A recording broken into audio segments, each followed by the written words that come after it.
I am Loki the Gamer. Thank you so much for all your support. I am now able to bring you the much awaited France set of my Civilization 6 themed magic cards. Well, I don't know if it was much awaited, but it was much awaited by me. So there we go. France will have a legendary land, 3 leaders, and 2 unique items. It's another one of those rather busy and full Civ. Overview of France. We'll be talking about wonders. Wonders, according to my equivalency chart, always related to legendary artifacts.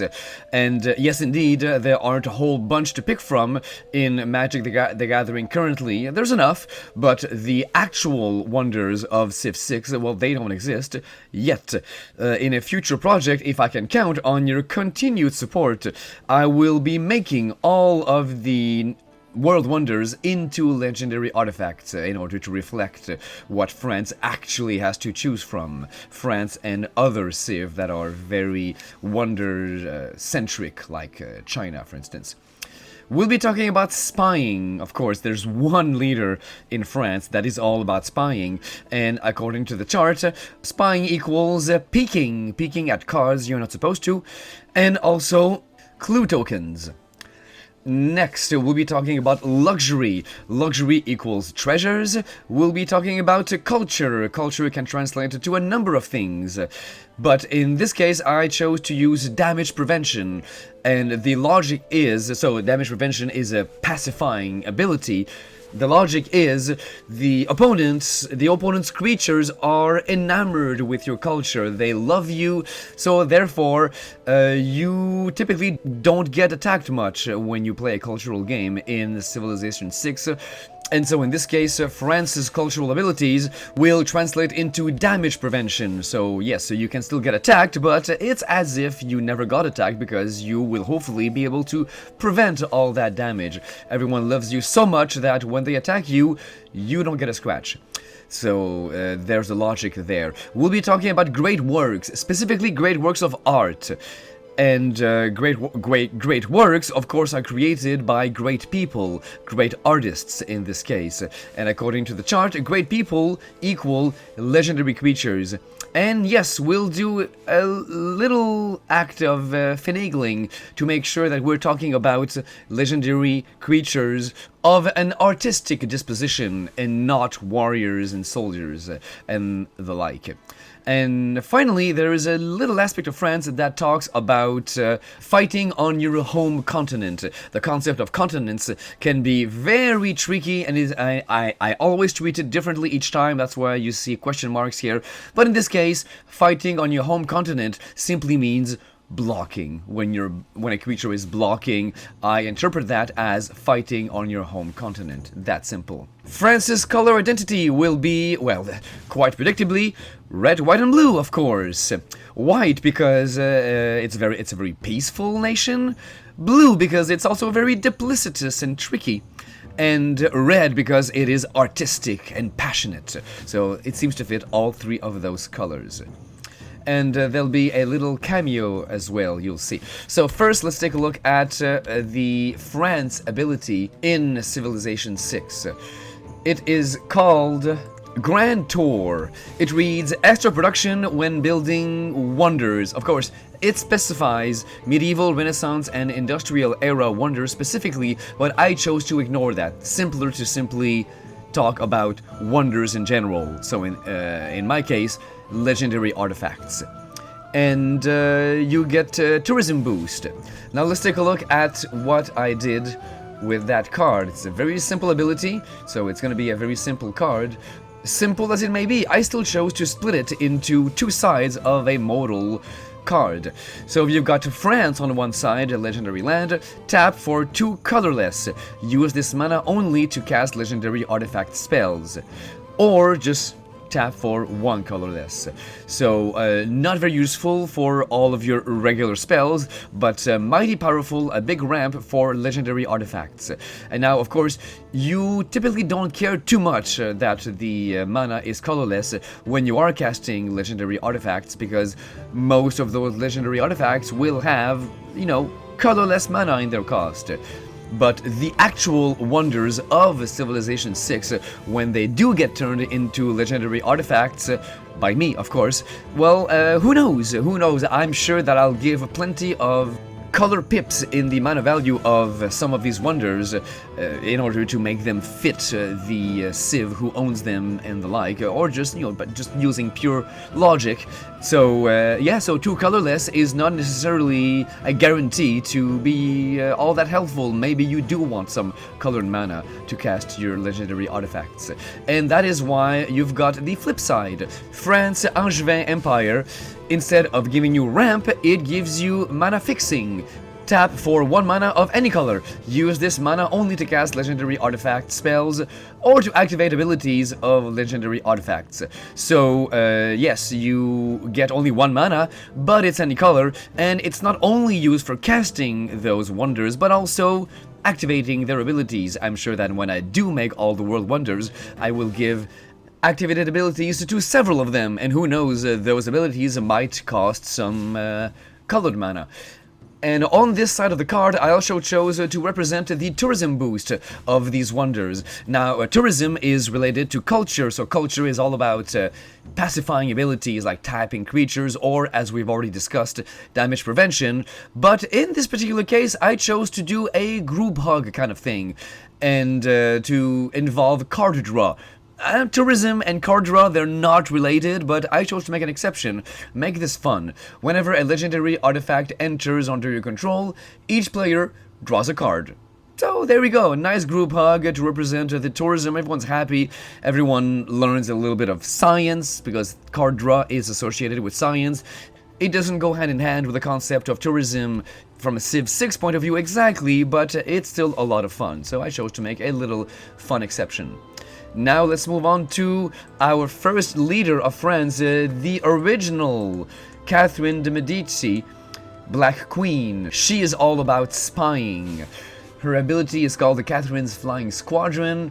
Yeah, let's not go into details. She just gets a lot of spies, and her spies are very good. So let's go straight to the magic card. There's Catherine de Medici, Black Queen, and yeah, there we go. She, of course, has some black. So I told you that there was a cameo in France's color identity, and it is, of course, black for the Black Queen. She only costs 2, so I like my spy leaders, my spy commanders, to come in quickly. I want them to be sneaky, quick, cunning. So yeah, only costs 2, a black and a blue. She is a rare human noble, stats 1-2, and there's her Flying Squadron ability.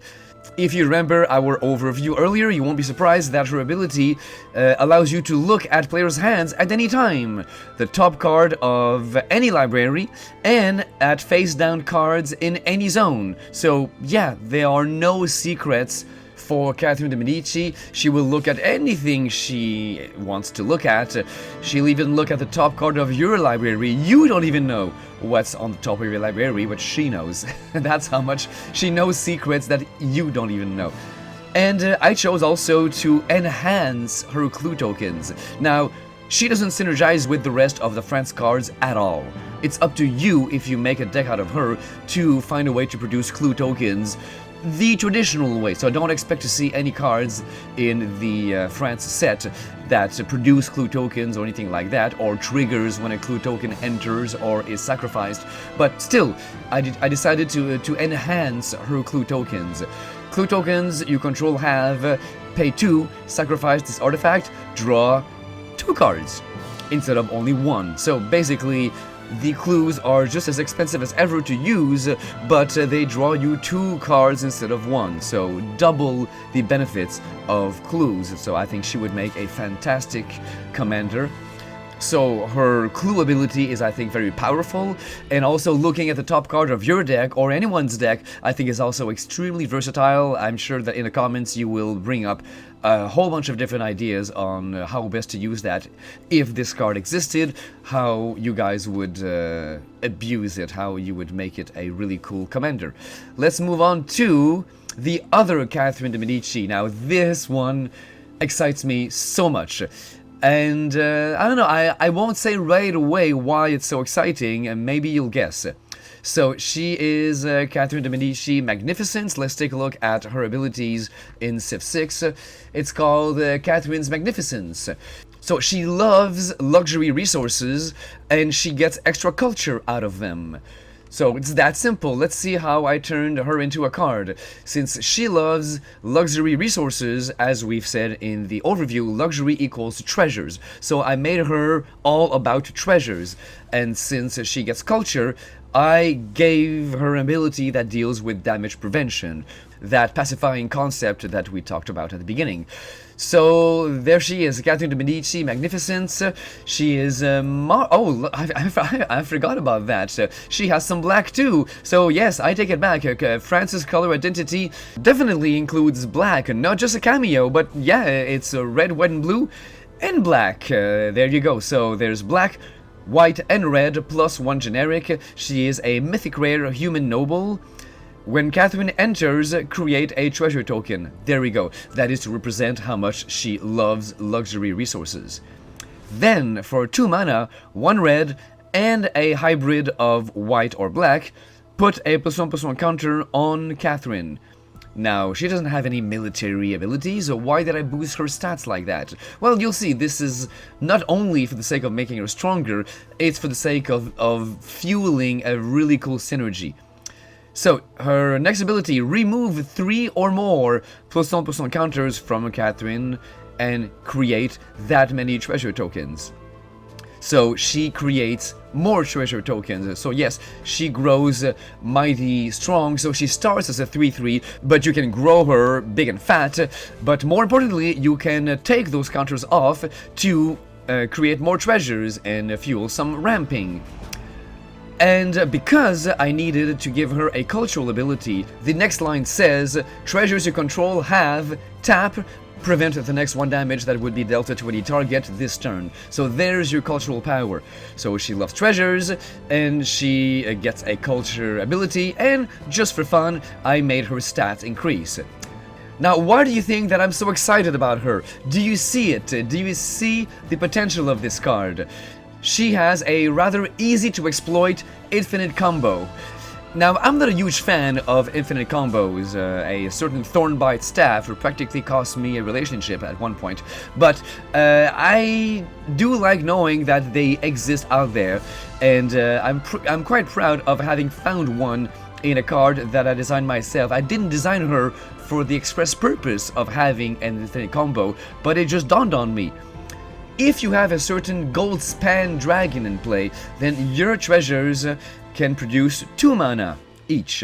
So it costs 2 mana to put a counter on Catherine, and each of those counters eventually turn into 1 treasure. So currently, 1 treasure can be sacrificed to fuel half of a new counter on Catherine. But if your treasures produce double mana, like the gold span dragon gives you, then 1 treasure equals 1 counter on Catherine. So if you have enough treasures already in play, then you can sacrifice them and then fuel a whole bunch of counters on Catherine, which you can then remove and make new treasures, sacrifice them, put more counters, and there you go. Infinite counters on Catherine, which gets sacked for infinite treasures, and so on and so on.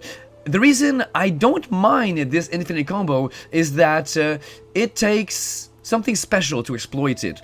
Basically, you're not gaining anything from it, you're just spinning around and around and around and around in circles, creating counters on Catherine and removing them to make treasures again and again and again and again and again. You need not just the gold span dragon to make this into something, useful. You need a 3rd wheel. You need something else. You need something that triggers when a permanent gets sacrificed, or when an artifact gets sacrificed, or when a +1/+1 counter gets put on a creature, or a counter is removed from a creature. So you need a trigger. You need something else.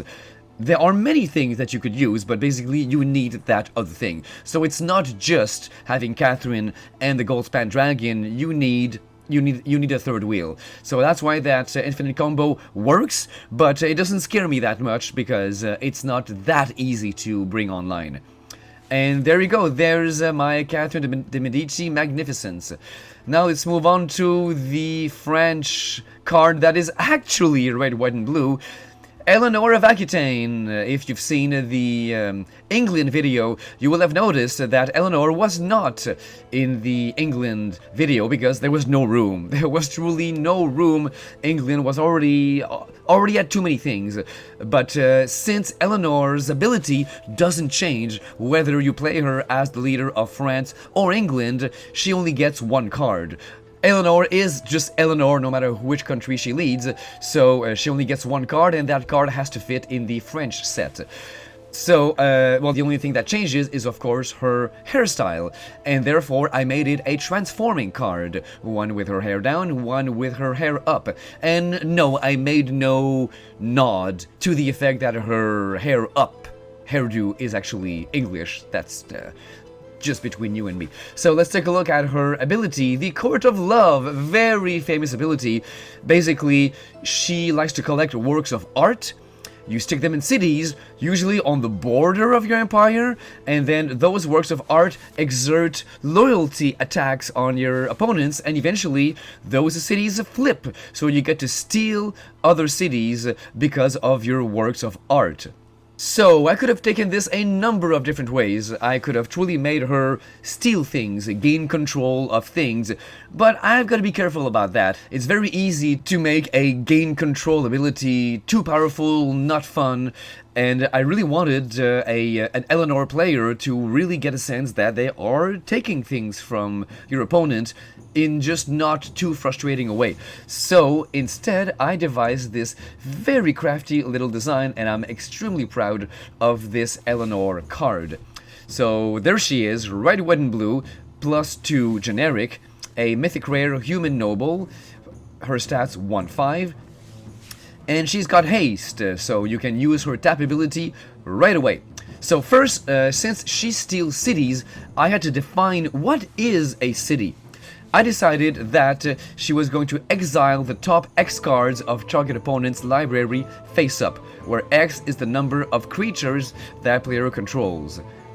Then you transform Eleanor. So there you go. The more creatures you control, you, my opponent, the bigger your cities are, and therefore the more cards I will exile from the top of your library.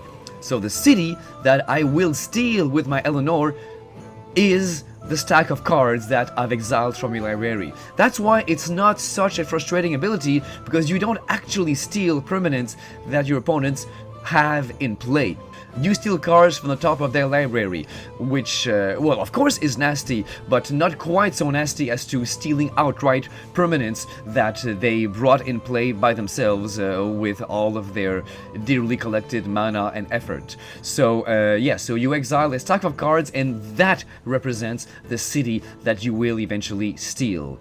How do you steal it? Well, with great works of art. Let's see how I turned this into an ability using the flip side of Eleanor. So after creating a city that you want to steal with her front face, she transforms automatically, and on her next face, she has tap X, untap legendary non-soldier, non-warrior, non-berserker, and non-barbarian creatures you control, and put a -1/-1 counter on each of them.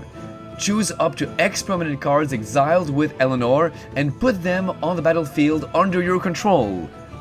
Then untap and transform Eleanor. So there you go. So you have to use your quote-quote great people, and yes, they must be great artists, in the sense that they're not allowed to be warriors, berserkers, barbarians, soldiers, and that's it. And to represent the fact that in Civilization 6, when you do use a great artist to make a great work of art, you're using one of their charges. Artists only come with a limited amount of charges, and then they're done. So to represent that, your great people get a -1/-1 counter on them. So you can't do that forever, or you have to simply bring out new great artists eventually to replace those that you've weakened. So we've got the concept of the great person, and the specifically great artists, and we've got the concept of using up their charges in the form of -1/-1 counters, and then we've got the concept of stealing a city. You get to bring and play all those cards that you exiled from your opponent's library. Well, not all of them, as many as the number of great artists that you used. So there you go, and then you get to untap her and use her again right away to exile another stack of cards, so to prepare a new city that you will eventually steal from.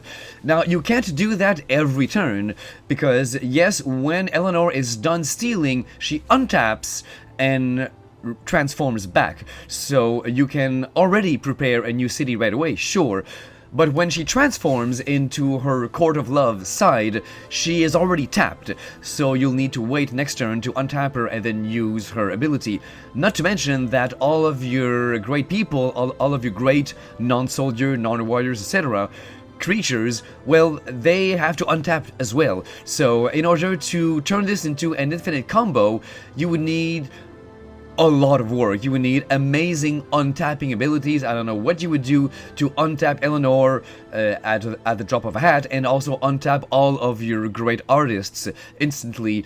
It would be quite a lot of effort. I don't know what you could do. Hey, maybe you're amazingly lucky and the cards that you stole from your opponents are cards that say, when this thing comes into play, untap some creatures. If that happens, then that's amazingly lucky. Go ahead, use that, and then steal 2 cities in one turn, by all means. But otherwise, doing this once every turn is already quite good enough.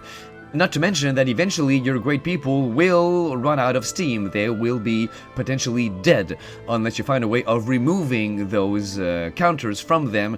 You'll eventually kill your own great artists, and you'll need to bring out some new ones.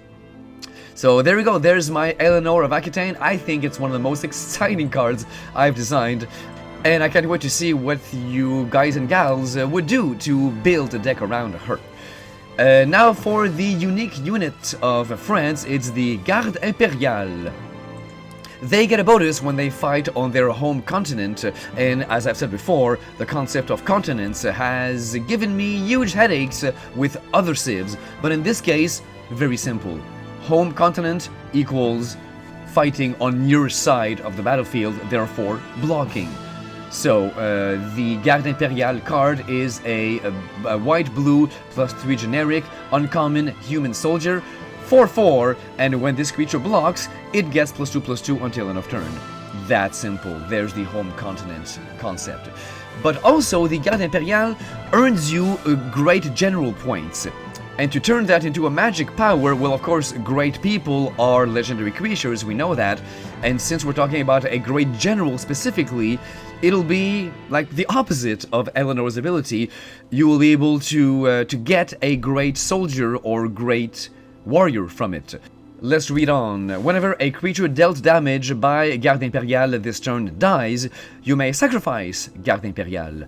If you do, search your library for a legendary soldier or legendary warrior creature card and put it in your hand. Then shuffle.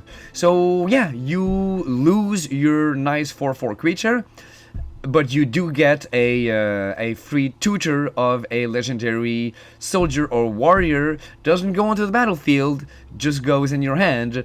That feels fair for a mere uncommon. And of course, it's rather frustrating that you get a soldier or a warrior, because you can't use that guy to fuel your Eleanor abilities. But hey, I didn't make the Garde Impériale unit from Civ 6. They specifically said that you get a great general from it, so I stuck to what the game said. So it doesn't synergize with the rest of the set, but it is exactly what the game called for. Moving on to the last card, the unique improvement of France is the Chateau. It is a land aura, of course. Like most of the improvements that I've designed, I made them all into land aura. My equivalency chart states that improvements on the land translate to land auras, and the Chateau in Civ 6 gives you a little bit of gold and some culture, and the culture scales up the more wonders you have next to the Chateau. And you also get a little bonus if your Chateau is next to a river. So let's take a look at the card. When Chateau enters, if enchanted land is an island, create a treasure token. So that is my nod to the river adjacency bonus. So yes, if you do stick this on an island, you get your treasure. And of course, treasures do synergize very well with Catherine Magnificence. And now you know that since the chateau grants you culture, it needs to have some kind of defensive ability, much like the damage prevention that we've already covered. And also, that cultural ability must scale up with the number of wonders you have, the number of legendary artifacts, and I've done exactly that. Enchanted Land has tap until end of turn, target creature gains protection from up to X colors of your choice, where X is the number of legendary artifacts you control plus 1. So there you go, so you're guaranteed to get protection from one color, and potentially 2, 3, 4, 5, 6, 8 million, as many colors as you can think of, and more colors than there are in Magic. That's okay. And yes, protection. What is more defensive than protection? Better than damage prevention? You literally take no damage from the colors of your choice. And it's also a neat offensive weapon. So who said that culture had to be defensive only? So you could give protection to a creature and attack with that creature, and none of your opponent's creatures can block because you gave it protection from the right colors. You cannot give protection from colorless. Colorless is not a color. That's why it's called colorless. So if they have artifact creatures or other similar colorless creatures, then yeah, they could still damage your creature, they could still block it, they could still deal damage to it, but that's the only way that your creature is threatened. If you have enough legendary artifacts, enough wonders, then you can give the protection that you need with this ability to represent the huge culture boost that the chateau gives you. And there you go. Do you think that it fits in the set? Do you think that the set stands together as a whole, even though it's rather varied? Catherine with her spying, and then the other Catherine with her treasures and culture, and Eleanor with her stealing and great people. There, it's very varied, but do you think that my French set represents what France is in the game, and that it stands as a whole? Which one would you rather build? Do you think that one would fit in the 99 of the other? That's actually impossible because they have mutually exclusive colors. But anyway, do let me know, and I will talk to you later. I hope that I can count on your support. Subscribe, like, check out that Patreon link. I certainly have dumped enough hours into this project of love to deserve a little bit of support. Buy me coffee, something like that, and I will keep going, and I'll even one day maybe make all of the World Wonders into cards, as I almost promised to do.